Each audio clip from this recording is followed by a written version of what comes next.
पश्चिम बंगाल हिंसा को लेकर बड़ी खबर सामने आ रही है। इंडिया टुडे के पत्रकार राजदीप सरदेसाई अब इस हिंसा को लेकर ममता बनर्जी के बचाव में उतर आए हैं। नमस्कार, स्वागत है आपका द न्यूज पर। मैं हूं आपके साथ शिप्रा सैनी। पश्चिम बंगाल में जो खूनी खेल जारी है, अब बीजेपी लगातार ममता बनर्जी पर हमला बोल रही है, जवाब मांग रही है। लेकिन वहीं इंडिया टुडे के पत्रकार राजदीप सरदेसाई अब खुलकर मुख्यमंत्री ममता बनर्जी के बचाव में उतर आए हैं। जी हां, राजदीप सरदेसाई ने हिंसा पर ममता बनर्जी का बचाव करते हुए इस हिंसा को मजबूरी बताया है और इस हिंसा को लेकर बीजेपी पर आरोप मढ़ने की कोशिश की है।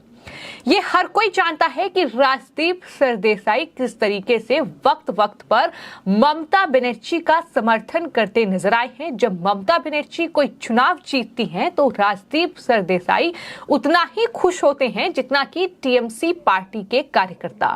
और अब जब ललन टॉप के पत्रकार सौरभ द्विवेदी और राजदीप सरदेसाई के बीच एक डिबेट हुई और सौरभ द्विवेदी ने बंगाल हिंसा को लेकर राजदीप सरदेसाई से सवाल पूछा, तो राजदीप ने पहले सौरभ द्विवेदी के सवाल को टालने की कोशिश की। लेकिन जब सौरभ ने उन पर दबाव बनाया तो राजदीप सरदेसाई ने ये कहा कि ममता बनर्जी की मजबूरी है बंगाल हिंसा, साथ ही बीजेपी पर भी आरोप मढ़ा। आपको ये बता दें कि पश्चिम बंगाल में 8 जुलाई से हिंसा का खूनी खेल लगातार जारी है। लगातार वहां लोगों की हत्या हो रही है, फिर चाहे वो टीएमसी के कार्यकर्ता हो, चाहे वो कांग्रेस पार्टी के कार्यकर्ता हो या फिर बीजेपी के कार्यकर्ता हो। इस खूनी हिंसा में अभी तक 52 लोगों की लगभग मौत हो चुकी है। आपको ये बता दें कि बंगाल में पंचायत चुनाव हुए और पंचायत चुनाव नतीजे सामने आ चुके हैं, लेकिन हिंसा का ये दौर अभी भी पश्चिम बंगाल में जारी है। और यही वजह है कि पश्चिम बंगाल की जो मुखिया हैं, जो मुख्यमंत्री हैं, वो ममता बनर्जी हैं। तो ऐसे में उनसे ही सवाल पूछा जा रहा है, उनसे ही इस हिंसा को लेकर जवाब मांगा जा रहा है। अब इंडिया टुडे के पत्रकार राजदीप सरदेसाई ने इस हिंसा पर ममता बनर्जी को क्लीन चिट देने की कोशिश की है। दरअसल राजदीप सरदेसाई ने बंगाल में चुनावी हिंसा जो हुई उस पर ममता बनर्जी का खुलकर बचाव किया। जब उन्हें ये एहसास हुआ कि वो आगे निकल चुके हैं, यानी वो बचाव कर रहे हैं ममता बनर्जी का, तो वो हिंसा को ममता बनर्जी की मजबूरी बताकर तुरंत पीछे हटते नजर आए। दरअसल पूरा मामला जो है वो ललन टॉप के पत्रकार सौरभ द्विवेदी और राजदीप सरदेसाई से जुड़ा हुआ है। जब सौरभ द्विवेदी ने मौजूदा टीएमसी सरकार की हिंसा को रोकने में विफलता के बारे में राजदीप सरदेसाई से सवाल किया और सौरभ ने ये पूछा कि राज्य की मुख्यमंत्री ममता बनर्जी हैं, निर्वाचन आयोग का राज्य में शांतिपूर्ण ढंग से विफल रहना ये कहीं न कहीं सवाल खड़ा करता है। केंद्रीय एजेंसियों का पंचायत चुनाव कराने में विफल रहना, ये सवाल लगातार उठ रहे हैं। इस पर जवाब देते हुए राजदीप सरदेसाई ने कहीं न कहीं इस पूरे सवाल को टालने की कोशिश की और पश्चिम बंगाल में राजनीतिक हिंसा का इतिहास उन्होंने बता दिया। हालांकि सौरभ द्विवेदी ने एक बार फिर से राजदीप पर जवाब देने का दबाव बनाया और उन्होंने एक बार फिर से अपने इंटरव्यू में ये दोहराया कि कृपया मुख्यमंत्री, राज्य चुनाव आयोग की विफलता, केंद्रीय बलों की अनुचित तैनाती और स्वतंत्र और निष्पक्ष चुनाव कराने में असमर्थता पर वो जवाब दें। जिस पर राजदीप सरदेसाई ने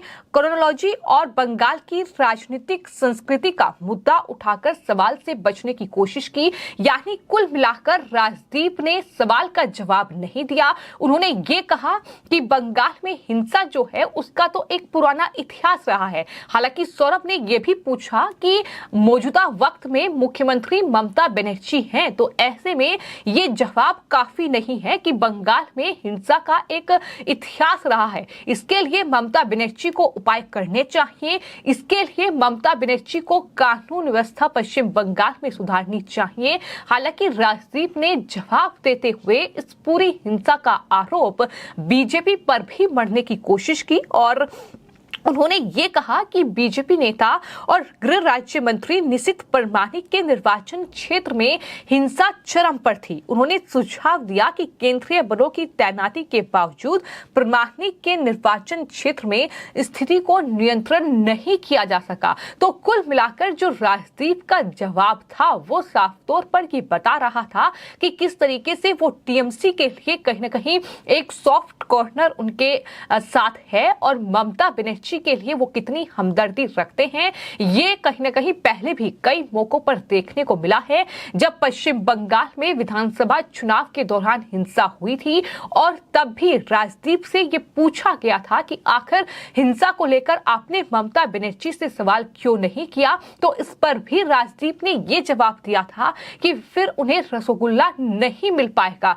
तो इस तरीके के जवाब उनके रहे हैं। जब पश्चिम बंगाल में ममता बनर्जी की पार्टी जीती विधानसभा चुनाव में तो वो स्टूडियो में ही डांस करते नजर आए थे। ये तस्वीर है जो तमाम चीजें कहीं ना कहीं बता रही है कि पश्चिम बंगाल में जो कुछ भी हो रहा है उस पर राजदीप सरदेसाई कुछ नहीं बोलेंगे, क्योंकि ममता बनर्जी उनके लिए दीदी है और दीदी का वो इतना सम्मान करते हैं कि एक पत्रकार वो हैं ये शायद भूल जाते हैं। वो उनसे सवाल उन्हें करने चाहिए, हिंसा पर जवाब मांगना चाहिए, लेकिन सवाल करना तो दूर, जब उनसे पूछा जाता है हिंसा को लेकर सवाल, वो ममता बनर्जी के बचाव में उतरते हैं और ये कहते हैं कि दरअसल पश्चिम बंगाल में हिंसा जो है वो मजबूरी है और इस पूरे हिंसा का आरोप वो बीजेपी पर मढ़ते हैं कि अपने आप में एक बेहद शर्मनाक तस्वीर है, क्योंकि बतौर पत्रकार राजदीप सरदेसाई को सवाल करने चाहिए। पश्चिम बंगाल के जो मौजूदा हालात हैं वो बेहद गंभीर हैं और जिस तरीके से वहां लगातार लोगों की मौत हो रही है, जिस तरीके से ये मौत का आंकड़ा बढ़ रहा है, बीजेपी लगातार ममता बनर्जी सरकार पर सवाल दाग रही है और ये पूछ रही है कि आखिर पश्चिम बंगाल में कानून व्यवस्था बेहतर करने के लिए ममता बनर्जी ने कोई कदम क्यों नहीं उठाए।